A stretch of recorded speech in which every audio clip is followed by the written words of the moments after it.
ever wondered about how a large corporation like Friendly's started out? Well, the group and I decided to investigate Friendly's and how it all came into being.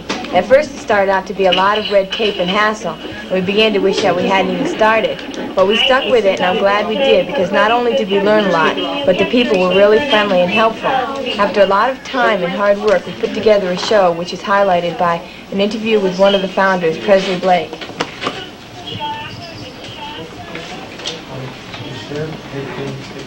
Ice cream, milkshakes, Jim Dandies, Big Beefs, and Fribbles are just a few of the things people think of as they go by Friendly's. But how did all of this start? We were curious, so we asked Presley Blake, who is one of the founders. How did you come up with the name Friendly? Well, we were a couple of friendly kids by nature, and we wanted to get a name that connoted friendliness. We thought of Amicable Ice Cream or something like that, or Good Humor Ice Cream is a good name. But we finally settled on Friendly, and it's turned out to be an excellent name.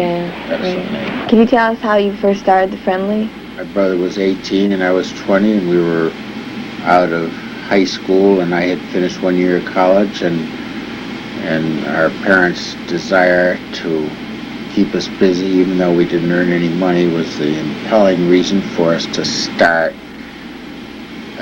selling ice cream. My mother thought, well, it's a good summertime job and it'll keep the boys busy, so we looked into the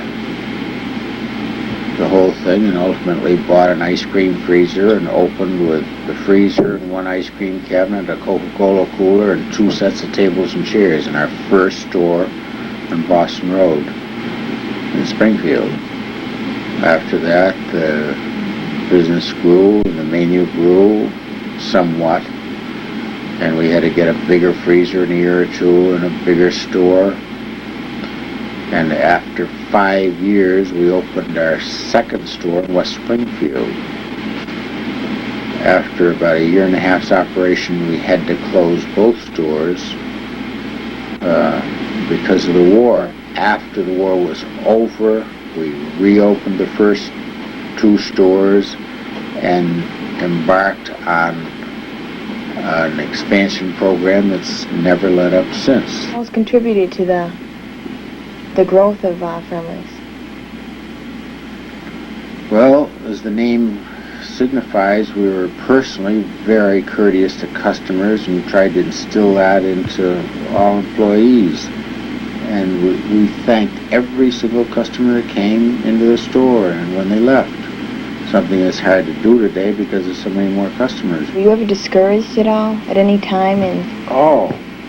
Lots of times we were discouraged. Any examples at all? Well, when things go wrong, you wonder why you're working so hard and not doing anything, but you just got to keep persevering, and that's what puts you to the top. Right. How did you come up with the names like Fribble and... Well, Fribble was an outgrowth of the Awful. We helped a company get started, an ice cream company get started in New Jersey, and we used the name Awful by license from them. When we moved into Jersey, they would prefer that we not use the name Awful in their territory, so we were forced to come up with a contest amongst employees for a new name, and the name Fribble was picked. So when we came up with this new name, it was much more advantageous to change the whole store, the whole chain over to this name, rather than just have the Jersey stores use the name Fribble and everybody else use Awful. That company has long since gone out of business, but now it isn't worthwhile to change it back. The Awful name is a catchy, unusual name, but the Fribble is apparently just as well received. Right. How did you decide to have breakfast? When did that come about? Well, it looked like a very good way to use our expensive facilities over a longer period. So instead of opening at 10 o'clock, we now open most all shops at 7 in the morning, and we do quite a breakfast business. And it helps with the overhead and the expenses. It adds to the sales and hopefully to the profit. All the shops look more or less the same?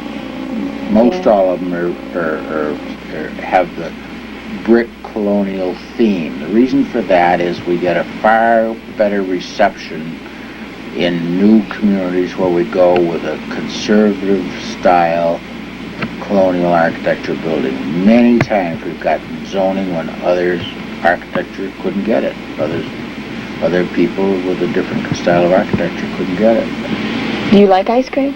I sure do. It's my favorite dessert. Favorite dessert.